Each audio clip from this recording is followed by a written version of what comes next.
Hello everyone, how are you all? I hope you all are doing well. I am Sonali from Learno Hub, a free learning platform जहां आप पढ़ सकते हो maths, physics, chemistry and biology, वो भी absolutely free at learnohub.com।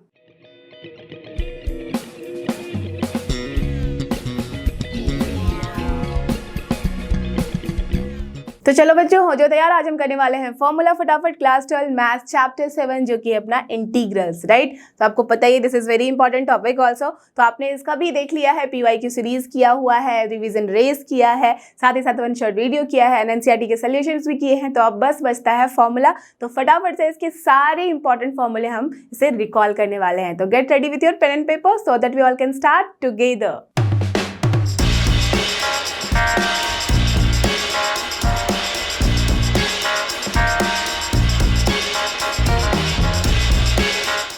और ये देखो आ चुके हैं हम इंटीग्रल्स वाले चैप्टर में, जो कि है चैप्टर नंबर 7, राइट। तो इसके अंदर आपको पता ही है इंटीग्रल कैलकुलस में दो टॉपिक हैं। एक है अपना इंडेफिनिट इंटीग्रल और दूसरा है डेफिनिट इंटीग्रल, करेक्ट। तो इंडेफिनिट इंटीग्रल के बारे में सबसे पहले देखते हैं। तो यहाँ पे मेनली आपको पता ही है कि ये होता क्या है। जब हम डिफ्रेंशिएशन निकालते हैं, उसी का हम जब रिवर्स प्रोसेस करते हैं उसे हम बोलते हैं इंटीग्रेशन। तो बस वही है यहाँ पे, इसे हम कहते हैं एंटी डिफ्रेंशिएशन भी, करेक्ट। दैट मीन्स आपको हमेशा ध्यान रखना होगा जब भी आप इंटीग्रेशन वाला चैप्टर कर रहे हो तो आपके सारे फॉर्मूले जो डिफरेंशिएशन के हैं वो आपको एकदम अच्छे से याद होने चाहिए, ओके। तो उसका भी फॉर्मूला एकदम अच्छे से देख लेना, तभी हम इसके आगे बढ़ सकते हैं। तो अगर सोचो कि इंटीग्रेशन ऑफ f(x) लिखना चाह रहे हैं हम, तो वो क्या होता है इंडेफिनिट में। ध्यान रखना हमेशा ही, क्वेश्चन सॉल्व कराते वक्त भी मैंने आपको ये रिकॉल कराया था कि f(x) जो कि यहाँ पे कैपिटल F(x) से हम दिखाते हैं, वो है इसका इंटीग्रेशन, राइट। प्लस एक कांस्टेंट हम कंपलसरी देते हैं इंडेफिनिट इंटीग्रल में, करेक्ट। बट यही अगर हम बात करेंगे डेफिनिट की, तो वहाँ पे कांस्टेंट नहीं रहता है,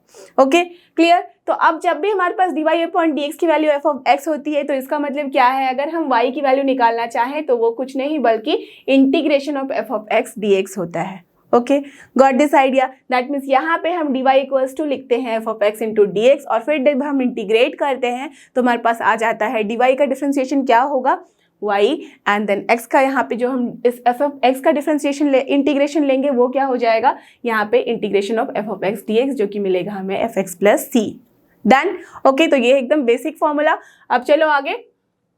तो यहाँ पे देख सकते हो आप कि हमारे पास बहुत सारे इंपॉर्टेंट फॉर्मूले हैं, और मैंने पर्पसफुली यहाँ पे डिफरेंशिएशन के साथ ही साथ लिखा है, क्योंकि ये क्या है, इसका जस्ट इनवर्स प्रोसेस है, इजंट इट। जो भी हम डिफरेंशिएशन करते हैं उसी का inverse process, that means anti differentiation ही होता है आपका इंटीग्रेशन। तो यहाँ पे देख सकते हो जब भी हमने निकाला था x⁴n का डिफरेंशिएशन, तो क्या होता था n इंटू x⁴n+1, है ना, वही n-1। तो बस उसी कॉन्सेप्ट को यूज करते हुए हमने यहाँ पे क्या किया है, अगर हम बात कर रहे हैं इंटीग्रेशन की, तो x⁴n का क्या हो जाएगा, x⁴n+1 अपॉन n+1+c, ओके। जहाँ n जो है वो -1 के बराबर नहीं होना चाहिए, नहीं तो ये इनफाइनाइट हो जाएगा, क्लियर। सिमिलरली जब हम बात करते हैं ddx ऑफ x की, इसका मतलब ये 1 होगा। तो अब जब हम बात करेंगे इंटीग्रेशन ऑफ dx की, तो वो क्या हो जाएगा, of course this will be nothing but x, correct, and plus c तो बाय डिफॉल्ट है जब हम इंडेफिनिट इंटीग्रल बात करते हैं। अब जब भी हम यहाँ पे डिफरेंशिएशन निकालते थे साइन x का, तो क्या आता था, cos x। तो आप मुझे बताओ कि अगर मुझे cos x को इंटीग्रेट करना होगा तो क्या मिलेगा, sine x with a positive sign. यही यहाँ पे कंफ्यूजन होती है बच्चों को मैक्सिमम। उनको डिफरेंशिएशन में याद रहता है कि cos x का होता है माइनस साइन x, राइट। तो वहां पे भी वो क्या कर देते हैं, इंटीग्रेशन में cos x का माइनस साइन x करते हैं। बट ये क्या है, just reverse process of differentiation. तो जहां पॉजिटिव है वहां नेगेटिव होगा। दैट मीन्स जहां पे हमने यहाँ पॉजिटिव लिया है साइन x के लिए, cos x आया है, तो cos x का भी क्या होगा, positive, clear. Got this idea, okay. Just reverse हम प्रोसेस करेंगे। तो इसलिए ध्यान रखना, यहाँ अगर साइन का हमारा पॉजिटिव होता था तो यहाँ पे साइन का नेगेटिव होगा, because this is the reverse process. तो तभी हमने क्या देखा था, ddx ऑफ हम जब cos x निकालते थे तो माइनस साइन x आता है। तो मैंने इसको इधर भी ले सकते हैं बिकॉज ये कांस्टेंट है। तो यहाँ से हमारे पास क्या समझ में आया, साइन x का डिफरेंशिएशन इंटीग्रेशन क्या हो जाएगा, minus of cos x, done, plus c। अब जब हम बात करते हैं tan x की, तो क्या होता था, sec² x होता था इसका डिफरेंशिएशन। तो ऑफ कोर्स जब हम sec² x को इंटीग्रेट करेंगे तो क्या मिलेगा, tan x plus c, correct. Understood था ना, बहुत ही सिंपल सा। तो चलो इसके आगे के फॉर्मूले पे ध्यान देते हैं। और ये देखो, ये आ गए अपने पास कुछ और फॉर्मूले। तो आप देख सकते हो जब भी हमने कॉट एक्स का निकाला था डिफ्रेंसिएशन, तो क्या आता था माइनस कॉसेक स्क्वायर एक्स। तो यहाँ पे अगर माइनस माइनस अंदर ले लिया है, तो आप मुझे बताओ, अब मुझे जब कॉसेक स्क्वायर एक्स को इंटीग्रेट करना होगा तो क्या मिलेगा, perfect minus of cot x. Done. Similarly जब हम बात करते थे सेक एक्स की, तो क्या आता था सेक एक्स टैन एक्स। तो अब हम इंटीग्रेट करेंगे सेक एक्स टैन एक्स को, तो हमें क्या मिलेगा, सिर्फ और सिर्फ सेक एक्स। क्लियर। सिमिलरली यहाँ से जब हम माइनस कॉसेक एक्स करते थे तो क्या मिलता था, कॉसेक एक्स कॉट एक्स। तो यहाँ हम इसे जब इंटीग्रेट करेंगे तो क्या मिलेगा, minus of cosec x. Okay, तो याद रखने का प्रोसेस कैसा है, सेम जो फंडा आपने लगाया हुआ था डिफ्रेंसिएशन में, उसी फंडे को हम रिकॉल करेंगे और यहाँ पे याद करके इसे लिखेंगे। Okay done. तो आपको पता ही है सेक के साथ टैन डील करता है यहाँ, करेक्ट, और कॉसेक के साथ कॉट, कोका कोला वैसे वाले से याद रखो आप। तो यहाँ पे जब भी कॉसेक कॉट आएगा तो माइनस यहाँ पे हम कॉसेक कर देंगे, करेक्ट, बिकॉज दो दो नेगेटिव है तो यहाँ पे नेगेटिव आ जाता है। डन। ओके, अब जब साइन इनवर्स एक्स का हम डिफरेंशिएशन लेते थे तो क्या मिलता था, 1/√1 - x²। अब इसे जब हम इंटीग्रेट करेंगे तो क्या मिलेगा, सिर्फ और सिर्फ साइन इनवर्स एक्स प्लस सी। डन। Clear, understood. तो अब चलते हैं आगे के फॉर्मूले पे। जब हमें कॉस इनवर्स एक्स का लेना होता था डिफरेंशिएशन, तो क्या होता था, -1/√1 - x²। तो माइनस यहाँ पे ले लिया गया है। तो अब मुझे बताओ कि जब भी हमें 1/√1 - x² लेना है, जो कि आपने अभी अभी देखा लास्ट में, ठीक है, इसके लिए हम या तो साइन इनवर्स एक्स लिखेंगे या हम क्या कर सकते हैं, minus of cos inverse x लिख सकते हैं। तो totally depends upon our use कि हमें कहाँ पे चाहिए वो, ठीक है। डन। या तो अगर माइनस यहाँ है तो आप आराम से सिर्फ कॉस इनवर्स एक्स लिख सकते हो, प्लस सी इंडेफिनिट में इज कंपल्सरी। ओके, अब देखो जब हम tan इनवर्स x की बात करते हैं तो क्या होता था, 1/1 + x²। तो ऑफ कोर्स यहाँ से 1/1 + x² का क्या हो जाएगा, tan inverse x + c। Done. Sec inverse, cot inverse and cosec inverse आपके सिलेबस से हटा लिया गया है, इसलिए मैंने यहाँ पे इंक्लूड नहीं किया है। अब जब भी हम e⁻x का डिफरेंशिएशन लेते थे तो वही रहता था, तो ऑफ कोर्स यहाँ पे क्या होगा, इंटीग्रेशन भी सेम रह जाएगा। डन। log x का क्या होता था, 1/x। यहाँ पे 1/x का क्या हो जाएगा, परफेक्ट log x। एंड ये बहुत ही इंपॉर्टेंट है, हमेशा यूज होता है, राइट। इनफैक्ट सारे ही फॉर्मूले हमेशा ही यूज होते हैं इंटीग्रेशन में। अब देखो जब भी अपने पास e⁻x होता था तो आप देख रहे हो ना, e⁻x अपॉन log a हम करते थे तो क्या होता था, e⁻x, करेक्ट। तो सेम कॉन्सेप्ट हम यूज करेंगे, दैट मीन्स e⁻x को जब इंटीग्रेट करेंगे तो क्या मिलेगा, e⁻x upon log a + c। Done, understood. अब देखो आगे हमारे पास प्रॉपर्टीज ऑफ इंडेफिनिट इंटीग्रल आ चुके हैं, राइट। तो आप देख सकते हो यहाँ पे जब भी हम इंटीग्रेट करेंगे f' dx को तो हमारे पास क्या मिलेगा, f(x + c)। वाई, बिकॉज जब भी हम यहाँ डिफ्रेंसिएशन को इंटीग्रेट कर रहे हैं तो हमारे पास जो ओरिजिनल फंक्शन है वही आ जाता है। Got this idea, correct. Because आपको पता ही है, अगर मैं यहाँ लिखूँ dx ऑफ f(x), है ना, तो इसका इंटीग्रेशन किया है, दैट मीन्स dx लगाना होगा। अब आप देख सकते हो यहाँ पे कि ये dx आप कैंसिल करा दोगे तो d of f(x) that is nothing but f(x) only, correct. Because integration जब d के साथ सिर्फ आता है, डिफरेंशिएशन के साथ तो हमें क्या मिलेगा, सिर्फ f(x). एज की इंडेफिनिट लगाया है तो तभी हमारे पास क्या मिलेगा, सिर्फ c also. Got this idea. तो प्रूफ्स वगैरह तो ऑलरेडी आपके पास है, यहाँ पे बस फॉर्मूले को देखते जाओ। तो यहाँ अगर देखो, अगर अपने पास इंटीग्रेशन ऑफ f(x) जो है वो इक्वल होता है gx के, तो इससे इसका मतलब क्या समझ में आता है, दैट मीन्स दोनों का ही f एंड g का जो है अपना डेरिवेटिव वो सेम होगा। ओके, तभी हम वो दोनों को इक्वेट कर सकते हैं। अब सिमिलरली अगर हमारे पास दो फंक्शन है, उसका एडिशन है या सब्ट्रैक्शन है, तो हम उसे सेपरेट करके भी यहाँ एडिशन एंड सब्ट्रैक्शन का साइन लगा सकते हैं। दैट मीन्स आइदर यहाँ प्लस के साथ अगर माइनस लिखो तब भी इट इज ओके। डन। अब कोई कांस्टेंट अगर मल्टीप्लाइड है इनसाइड, आराम से उसे निकाल के हम बाहर लिख सकते हैं एंड इंटीग्रेशन में कोई फर्क नहीं आएगा। Okay, clear. और अब देखते हैं आगे। अब ये है अपने पास मेथड ऑफ इंटीग्रेशंस। तो जनरली हमारे पास तीन तरह के मेथड ऑफ इंटीग्रेशंस हैं। तो पहला होता है integration by substitution, that means हम यहाँ सब्स्टिट्यूट करते हैं किसी की वैल्यू एंड फिर हम उसे इंटीग्रेट करते हैं, तो हमारा इंटीग्रेशन क्या हो जाता है, बहुत ही रिड्यूस हो जाता है, उसके स्टेप्स भी रिड्यूस हो जाते हैं और कॉम्प्लेक्सिटी भी, करेक्ट। तो देखो यहाँ पे जब हम इंटीग्रेशन ऑफ सब्स्टिट्यूशन की बात करते हैं तो इसमें हमें क्या करना होता है, कुछ एक ना यूज करते करते यू कैन अंडरस्टैंड कि हमें कहाँ क्या सब्स्टिट्यूट करना है। तो जब भी हमारे पास फंक्शन कुछ इस तरीका का होगा f of ax plus b, correct. तो इस केस में हम क्या करेंगे, ax प्लस बी को ही मान लेंगे कि दिस इज t। और आप मुझे बताओ अगर ax प्लस बी को t मानोगे तो क्या हो जाएगा, यहाँ से हम a dx इक्वल्स टू लिख सकते हैं dt। अब आप जहाँ पे भी dx दिख रहा है वहाँ dt लिख दो और a को आप आराम से कांस्टेंट है तो 1/a कर सकते हो, आपका इंटीग्रेशन चेंज हो जाएगा। क्लियर, दैट मीन्स वो जो फॉर्म था वो बहुत ही जल्दी रिड्यूस हो जाएगा। Done, clear.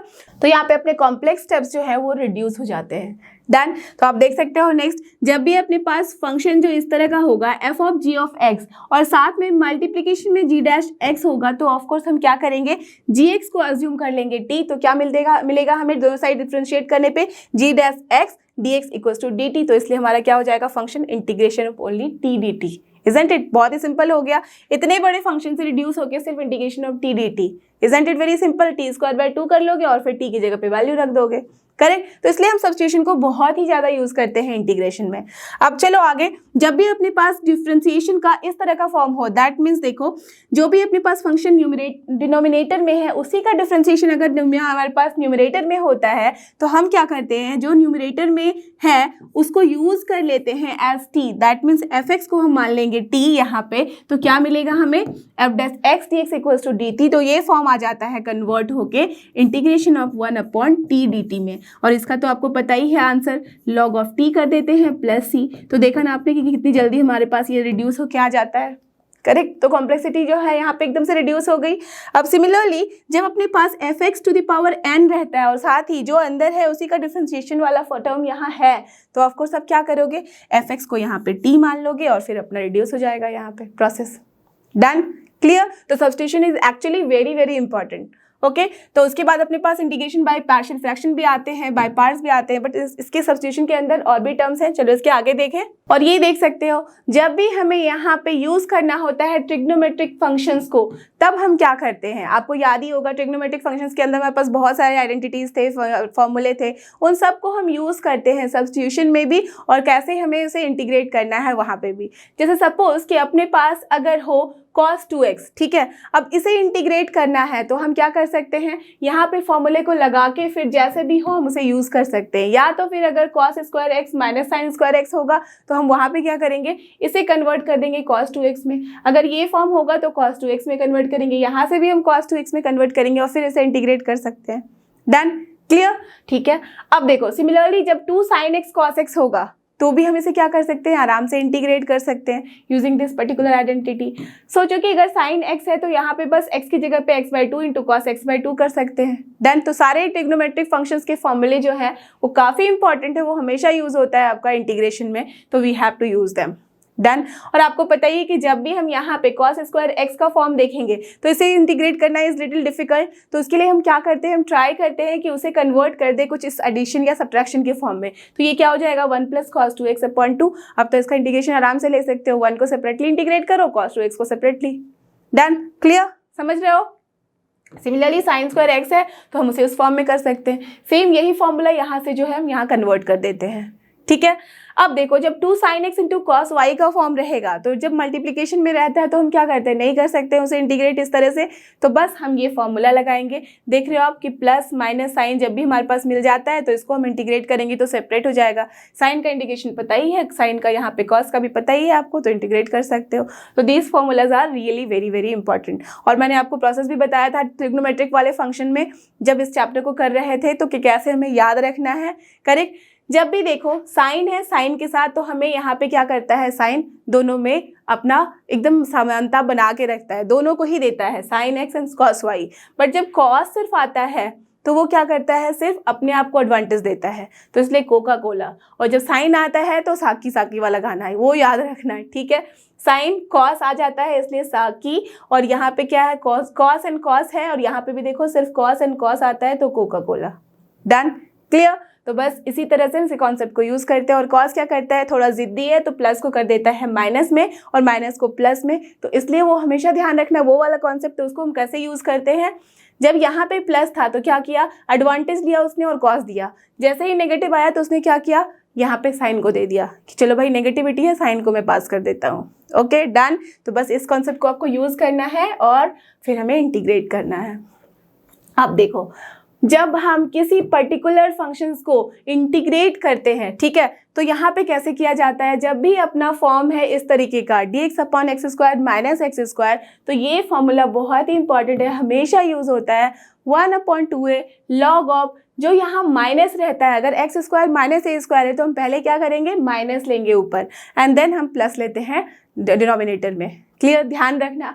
अब यही यहाँ सोचो कि जस्ट उल्टा हो जाता है, एक्स स्क्वायर माइनस ए स्क्वायर था बट यहाँ क्या हो गया, a square minus x square, तो ये क्या हो जाएगा, बस ये सेम टू सेम रहेगा ditto, but only positive and negative sign में इंटरचेंज हो जाता है। Clear, okay. अब जब अपने पास एक्स स्क्वायर प्लस ए स्क्वायर आएगा तो ये याद रख लेना कौन से कॉन्सेप्ट से, जब अपने पास 1/1 प्लस एक्स स्क्वायर आता था तो हम क्या करते थे, tan इनवर्स एक्स लेते थे, बस वही कॉन्सेप्ट याद रहेगा तो आपका काम बन जाएगा। क्या करेंगे, एज की 1 की जगह ए स्क्वायर है तो हम क्या कर सकते हैं, 1/a tan inverse X by A हो जाएगा। ओके डन, समझ में आ रही है बात। अब जब यहाँ पे dx upon square root of x square minus A square होगा तब हम क्या करते हैं, इसका फॉर्मूला हो जाता है log ऑफ, सबसे पहले ध्यान रखो स्क्वायर रूट है दैट में समथिंग 1/, जब भी x का फॉर्म आता है तो हम क्या करते हैं, log लगाते हैं, तो यहाँ log लगा लिया। अब एज के एक्स स्क्वायर माइनस ए स्क्वायर है पहले, तो हम x plus square root of x square minus A square plus C करेंगे। अब यही अगर उल्टा हो जाएगा, A square minus x square, तो यहाँ कंफ्यूज मत हो कि लॉग लगा देना, बट ध्यान रखना कि ए स्क्वायर माइनस एक्स स्क्वायर अगर ए की जगह 1 होता तो क्या होता, 1 माइनस एक्स स्क्वायर, और वो किसका इंटीग्रेशन होता है, साइन इनवर्स एक्स का, तो इसलिए यहाँ पे क्या होगा, साइन इनवर्स एक्स अपॉन हम ए करते हैं plus c. Okay done, clear. And काफ़ी बच्चों को कन्फ्यूजन होती है इसमें और इसमें, दैट मीन जैसे यहाँ पे 1/a किया, यहाँ पे भी 1/a कर देते हैं और वहीं पे हो जाती है गलती। तो साइन में हमेशा ध्यान रखना है सिर्फ साइन अकेला आएगा x बाई ए लेके, बट tan एज कि वो साइन एंड कॉस का कॉम्बिनेशन है तो उसे एक्स्ट्रा टर्म चाहिए तो 1/a दे दिया हमने। ठीक है, तो एक छोटी छोटी स्टोरी बना के ध्यान रख लो तो आपके दिमाग से कभी ये पॉइंट्स नहीं निकलेंगे याद करने के। ठीक है, अब देखो जब हमारे पास dx upon X square plus ए स्क्वायर का स्क्वायर रूट आ जाए तो कोई नोन फॉर्मूला नहीं है, तो हम क्या करेंगे, जो हम लॉग का काम कर रहे थे उसी में आएंगे, बट यहाँ क्या था, प्लस के साथ, बट यहाँ माइनस था तो यहाँ पे हमने प्लस साइन लगा दिया। क्लियर, तो ये सारे ही 6 के 6 फॉर्मूले एक्चुअली बहुत ही इंपॉर्टेंट है, तो हम ध्यान से देख लेना। तो चलो इसके आगे देखें, और ये देखो इंटीग्रेशन बाय पार्शियल फ्रैक्शन, आपको पता ही है सेकंड मेथड जो है इंटीग्रेशन का वो यही है, पार्शियल फ्रैक्शन हम यूज़ करते हैं। बहुत सारे क्वेश्चन ऑलरेडी आप कर चुके हो तो प्रैक्टिस तो है ही, बट साथ में यहाँ पे एक बार फॉर्मूला देख लो। तो इस केस में हम करते क्या है, जब भी देखना कि अपने न्यूमरेटर का जो पावर है, डिग्री जो है वो डिनोमिनेटर से अगर ज़्यादा है तब तो हम पहले क्या करेंगे, उसे सेपरेट करना चाहेंगे, डिग्री को रिड्यूस करना चाहेंगे, तभी हम पार्शियल फ्रैक्शन लगाते हैं, नहीं तो कॉम्प्लेक्सिटी क्यों बढ़ाना, राइट। तो हमें सबसे पहले क्या करना होगा, उसको डिवाइड करना होगा या तो चेक करना होगा फैक्टराइज करके कि कैसे वो रिड्यूस हो जाए डिग्री। Clear, done. एक बार रिड्यूस हो गया डिग्री या इक्वल आ गया, फिर हम लगाते हैं पार्शियल फ्रैक्शन। तो इसलिए मैंने यहाँ लिख भी दिया है कि अगर डिग्री जो है वो ज़्यादा हो या बराबर हो तो हम इस तरह से लिख लेते हैं उसको, क्वेश्चन प्लस रिमाइंडर अपॉन जी एक्स। तो वो आप इंस्पेक्शन मेथड से भी कर सकते हो, देख के भी समझ सकते हो, अगर नहीं हो रहा है देखने से, फैक्टराइज करने से, तब तो डिवाइड करना पड़ेगा। ओके डन, कर लिया। अब डिवीजन के बाद जब हमारे पास एफ एक्स अपॉन जी एक्स का फॉर्म आता है तो वहाँ हम लगाते हैं पार्शियल फ्रैक्शन, और उसके कुछ रूल्स हैं। देखो जब भी अपने पास x माइनस ए इंटू एक्स माइनस बी आता है डिनोमिनेटर में, ठीक है, एकदम लीनियर फॉर्म, डन। तो हम क्या करेंगे, इसे लिख देंगे a upon x minus A plus B upon x minus b, और फिर a b की वैल्यू निकालेंगे कंपैरिजन मेथड से। डन, कोफिशिएंट इक्वेट करते हैं क्या, x की और कांस्टेंट की। डन, ये हो गया। अब जब अपने पास px प्लस क्यू है न्यूमरेटर में, दैट मीन्स जस्ट उससे 1 डिग्री कम होगी, और डिनोमिनेटर में x माइनस ए का होल स्क्वायर होगा, तो उस केस में हम क्या करते हैं, सबसे पहले a ही रहने देते हैं, a upon x minus A plus B upon x minus ए का होल स्क्वायर, और फिर a एंड b की वैल्यू निकालते हैं। डन। अब देखो जब अपने पास 3 टर्म्स ऐसे होंगे तो हम क्या करेंगे, a प्लस बी प्लस सी का फॉर्म, और तीनों को सेपरेट करके लिख देंगे, और यहाँ से भी हम क्या करेंगे, कंपेयर करेंगे, कोफिशिएंट्स तो निकल जाता है। अब जब न्यूमरेटर में ही अपना क्या हो जाए, यहाँ जब क्वाड्रेटिक इक्वेशन आ जाए, तो न्यूमरेटर में अगर क्वाड्रेटिक इक्वेशन है तब भी डरने की कोई ज़रूरत नहीं है। ये ध्यान देना है कि अपने डिनोमिनेटर में कौन सा फॉर्म है। As you can see cubic form है, x माइनस ए का होल स्क्वायर है और यहाँ x माइनस बी है, तो हम यहाँ क्या करते हैं, a upon x minus A plus B upon x minus ए का whole square plus C upon x minus B कर देंगे, और हमारा काम बन जाएगा। डन। अब देखो नहीं किया जा सकता, ये याद रखना, अगर सेपरेट किया जा सकता तब तो ये फॉर्म बन जाता, राइट, या तो फिर ये वाला फॉर्म बन जाता। बट अगर ये सेपरेट नहीं किया जा सकता है तो हम क्या करेंगे इस केस में, इसी तरह से रहने देते हैं और फिर हम उसे लिखते हैं a अपॉन एक्स माइनस ए, जो कि अकेला था उसके साथ a आ गया, और एज की क्वाड्रेटिक है तो हम क्या लिखेंगे, लीनियर इक्वेशन x के साथ, तो bx plus C upon X square plus bx plus C. Clear, done. तो ये कॉन्सेप्ट अगर आपके पास अच्छे से ध्यान में रहेगा, याद रहेगा, तो इसके किसी तरह के क्वेश्चन आ जाए आप आराम से कर लोगे। ठीक है, तो चलो इसके आगे देखते हैं। और ये रहा इंटीग्रेशन बाय पार्ट्स।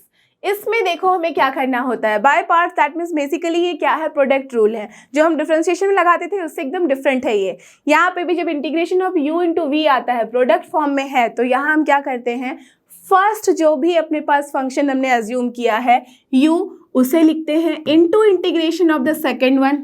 ठीक है, एंड फिर हम क्या करेंगे, इंटीग्रेशन का लगाएंगे साइन, पहले वाले को हम करते हैं हाँ differentiate into integration of the second term only, and then उस पूरे का हमने इंटीग्रेशन जो लगाया था उसके लिए dx। क्लियर, तो this is actually very important, इस पे बहुत सारे क्वेश्चन आते हैं। अब यहाँ पर डिपेंड ये करता है, देखो अब या तो u इंटू वी लिखो या तो v इंटू यू लिखो, बात बराबर है, राइट, u v लिखो या तो फिर v u लिखो, बात बराबर ही है ना, इक्वल है। ठीक है, तो इसलिए हमारे को ये देखना होता है कि कौन सा हम फर्स्ट रखे पार्ट और कौन सा सेकंड पार्ट, तो इसलिए यहाँ पे लिख दिया गया है इंटीग्रेशन बाय पार्ट्स, पार्ट में हम इसे इंटीग्रेट करते हैं। तो यहाँ जो चूज करना होता है कि किसे हम फर्स्ट माने और किसे सेकंड, उस पे हमें वाइजली चूज करना होता है यूजिंग द टर्म आइलेट।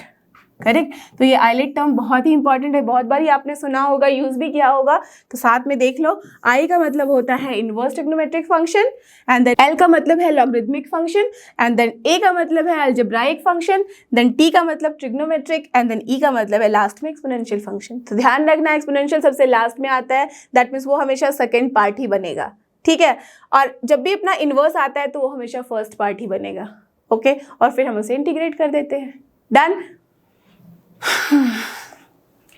अब चलो आगे चलते हैं। अब यहाँ देख सकते हो आपकी कुछ इंटीग्रल के टाइप्स हैं जो कि बहुत ही इंपॉर्टेंट है और बहुत ही यूजफुल है। पहला उसमें से जो है आप देखते हो ना इसे कि काफ़ी हमने इसे यूज़ किया हुआ है ऑलरेडी।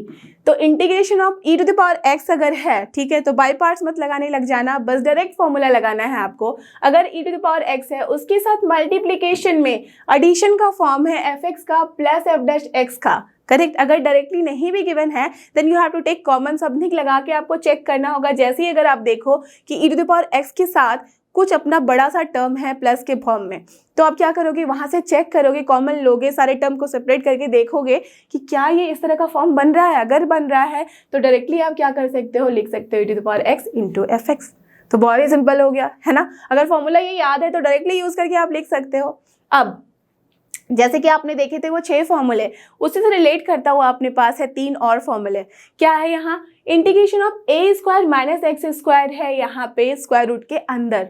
तो जैसे कि आपने ये देखा ए स्क्वायर माइनस एक्स स्क्वायर, ध्यान रखना एक जगह अगर 1 रख दूँ तो क्या हो जाएगा, square root of 1 minus x square. ये कब होता था, साइन इनवर्स के टर्म में, जब डिनोमिनेटर भी रहता था, राइट। ये बस ध्यान में रखना तो फिर आपका फॉर्मूला याद हो जाएगा। अब देखो एस की square root of a square minus x square है, तो हम क्या करेंगे, एक्स अपॉन 2 कर देंगे, बाद में एज इट इज उठा के लिख देंगे। तो अगर ये इस फॉर्म में नहीं भी है तो हम उसे कन्वर्ट करेंगे और फिर जिसको कन्वर्ट किया था एज इट इज वही टर्म लिख देना है आपको। एंड देन हम लगाते हैं plus sine A square by 2, यही है बस डिफरेंट, और उसके बाद sine inverse X by A plus C कर देते हैं। करेक्ट, तो इस फॉर्मूले को थोड़ा 1-2 बारी प्रैक्टिस कर लो लिख के, आई एम श्योर आपको अच्छे से रिकॉल हो जाएगा और याद हो जाएगा। ठीक है, अब चलते हैं, जब यहाँ पे एक्स स्क्वायर माइनस ए स्क्वायर होगा तो हम क्या करेंगे, यहाँ हो जाएगा x by 2 square root of x square minus A square. ये तो सेम रहेगा हर जगह, देख सकते हो तीनों ही केसेस में ये टर्म पहला जो है वो सेम रहता है। डिफरेंस कहाँ आता है, सेकंड टर्म में। तो सेकंड टर्म में एज यू कैन सी कि एक्स स्क्वायर माइनस ए स्क्वायर है, तो हम यहाँ क्या करेंगे, minus A square by 2 log of x plus same square root of x square minus A square. Done. अब जब यहाँ पे प्लस आ जाएगा साइन तो हम क्या करते हैं, पहला term as it is, but यहाँ पे जो है वही रखते हैं हम, एक्स स्क्वायर प्लस ए स्क्वायर, और फिर हो जाएगा ये ए स्क्वायर बाई 2। यहाँ पे देखो माइनस था बिकॉज यहाँ माइनस था, तो ये माइनस हमने यहाँ कन्वर्ट कर दिया था। ठीक है, ओके, बट यहाँ देख सकते हो आप प्लस साइन है तो हमने यहाँ पे क्या किया, प्लस साइन ही रहने दिया, a square by 2 log of, और यहाँ पे भी आ गया है plus as it is square root of x square plus A square. Done. तो कैसे हम याद रखेंगे, जहाँ पे साइन आया तो वहाँ पे पॉजिटिव रहेगा, ठीक है, बिकॉज वो पॉजिटिविटी दिखाता है। डन। तो यहाँ पे भी पॉजिटिव होगा बशर्ते कि वहाँ नेगेटिव था तब भी। ओके।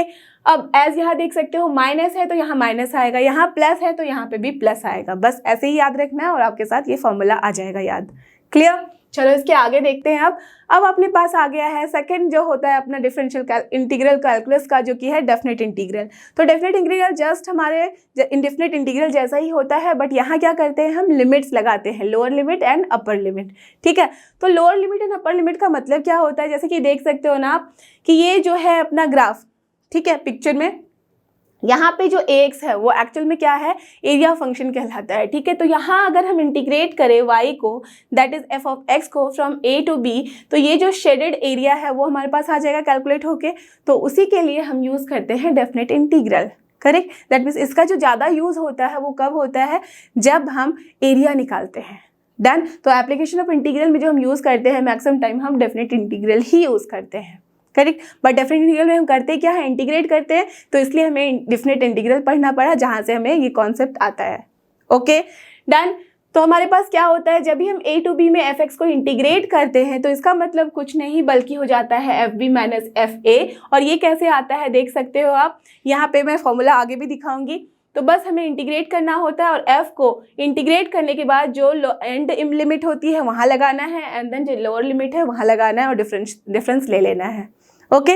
डन। और यहाँ देख सकते हो आप एरिया फंक्शन जो हमने निकाला है ax, वो क्या है देख सकते हो, ये वाला टर्म है, दैट मीन्स ये वाला एरिया है शेडेड। तो ये कहाँ से कहाँ जा रहा है, a से लेके x के बीच में। तो तभी हमने इंटीग्रेट कैसे किया है, a to x fx dx। Clear. Done. अब देखो इसके आगे डेफिनेट इंटीग्रल का मैं जो फॉर्मूला बता रही थी वो यही है कि हमारे पास कैसे आता है, जो fx है अपना, जो हमने इसे इंटीग्रेट करके निकाला है, वहाँ पे हम lower limit and higher limit put कर देते हैं, जस्ट लाइक दिस। एक स्लैब देते हैं और फिर a b लिख देते हैं। ठीक है। That means fb minus fa। Correct. अब देखो प्रॉपर्टीज ऑफ डेफिनेट इंटीग्रल्स, तो यहाँ पे बहुत सारे प्रॉपर्टीज हैं जो हम आराम से यूज करते हैं और अपना जो है कॉम्प्लेक्सिटी वहाँ पे जो है उसको डिक्रीज करते हैं। ठीक है। और इंटीग्रेट बहुत इजीली हो जाता है। उसमें सबसे पहला क्या है, अगर a to b fx dx है तो उसे हम आराम से x को हम रिप्लेस कर सकते हैं t के साथ, किसी के साथ भी, कोई भी अगर आप ले रहे हो वहाँ पे वेरिएबल, तो a to b ft dt हो जाता है। डन। बहुत ही सिंपल है। अब जब अपने पास a to b fx dx है तो हम यहाँ पे अगर इसको इंटरचेंज करना चाहते हैं, दैट मीन्स हमारा जो लोअर लिमिट है अपर लिमिट है उसे हम इंटरचेंज करना चाह रहे हैं, b टू a करना चाह रहे हैं, तो बस यहाँ नेगेटिव साइन इंट्रोड्यूस करना होता है। और ये जनरली हम कब करते हैं, जबकि हमने सब्स्टिट्यूशन मेथड लगाया और वहाँ पे अपना लोअर लिमिट और जो अपर लिमिट है उसमें कुछ इस तरह का रिलेशन आ गया कि लोअर लिमिट हो गया ज़्यादा और अपर लिमिट हो गया कम। तो हम इंटीग्रेट जनरली किसे करते हैं, अपर में से माइनस करते हैं ना लोअर, तो वहाँ पे हम क्या करेंगे, नेगेटिव साइन इंट्रोड्यूस करके वहाँ पे लिमिट को एक्सचेंज कर देते हैं। क्लियर। डन। आपने किया भी ऐसे बहुत सारे क्वेश्चंस को सॉल्व, तो बस वही करते हो। और देख सकते हो जब हम सेम ही लिमिट अगर ले लें, a टू a ही लेंगे fx dx, तो क्या होगी value, fa minus fa, isn't it, that means 0 only. Okay. ठीक है। तो समटाइम्स ऑब्जेक्टिव में हो सकता है कि ऐसा क्वेश्चन हो, तो ध्यान देना कि लिमिट क्या है यहाँ। ठीक है। अब देखो next a to b fx dx जो है हमारे पास, वो क्या है, a to c fx dx plus c to b fx dx। इसका क्या मतलब हुआ, जो आपने लास्ट क्वेश्चन में देखा था, लेट अस अज्यूम ये वाला है और x की जगह अगर यहाँ c रहता, तो अगर हमें a से b के बीच में इंटीग्रेट करना है तो हम इंटरवल को भी ब्रेक कर सकते हैं। करेक्ट। बट वो हम कब करते हैं, किस केस में करते हैं, जब फंक्शन अपना डिफरेंट तरीके से डिफाइन होता है। ओके।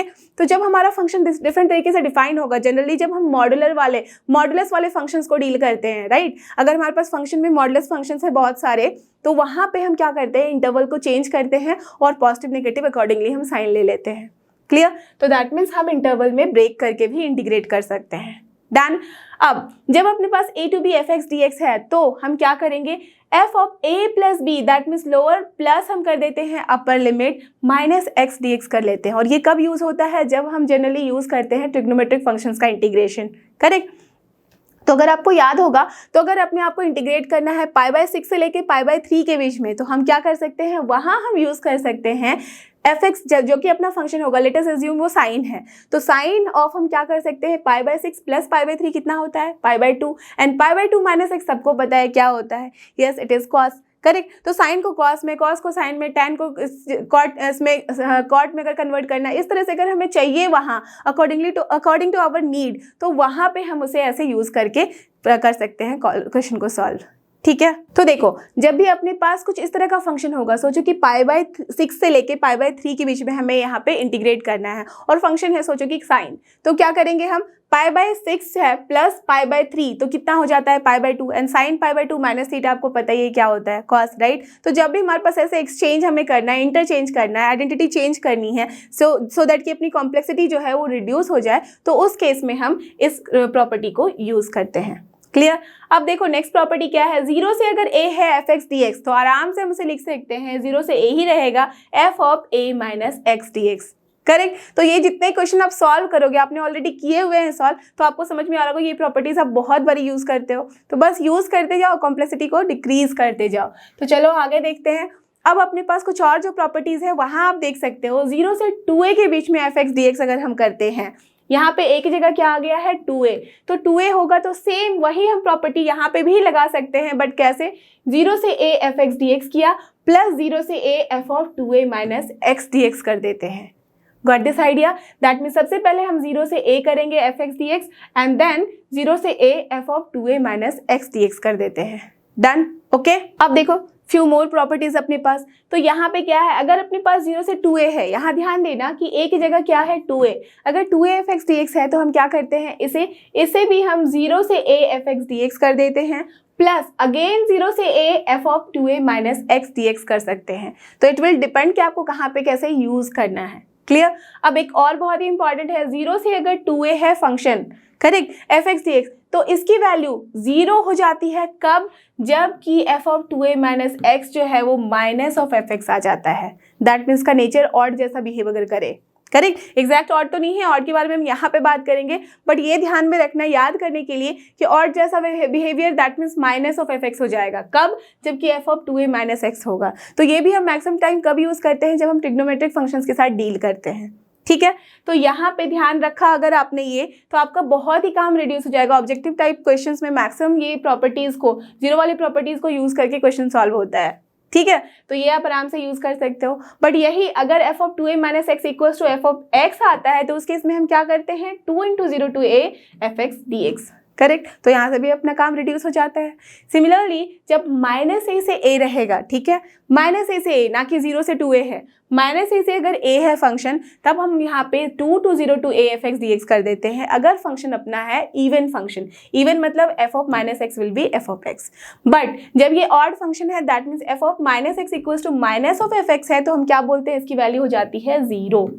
क्लियर। डन। तो इसके साथ ही आपके सारे फॉर्मूले जो इंटीग्रल्स के थे होते हैं यहाँ पे finish. So I am sure कि आपके सारे फॉर्मूले जो इंटीग्रल्स के थे आपको अच्छे से रिकॉल हो गए हैं, आप इसको याद कर सकते हो फटाफट से। So don't forget, this is लर्नो hub, free learning platform, free है पर बेस्ट है। थैंक यू, हमारे साथ बने रहो फॉर द नेक्स्ट चैप्टर।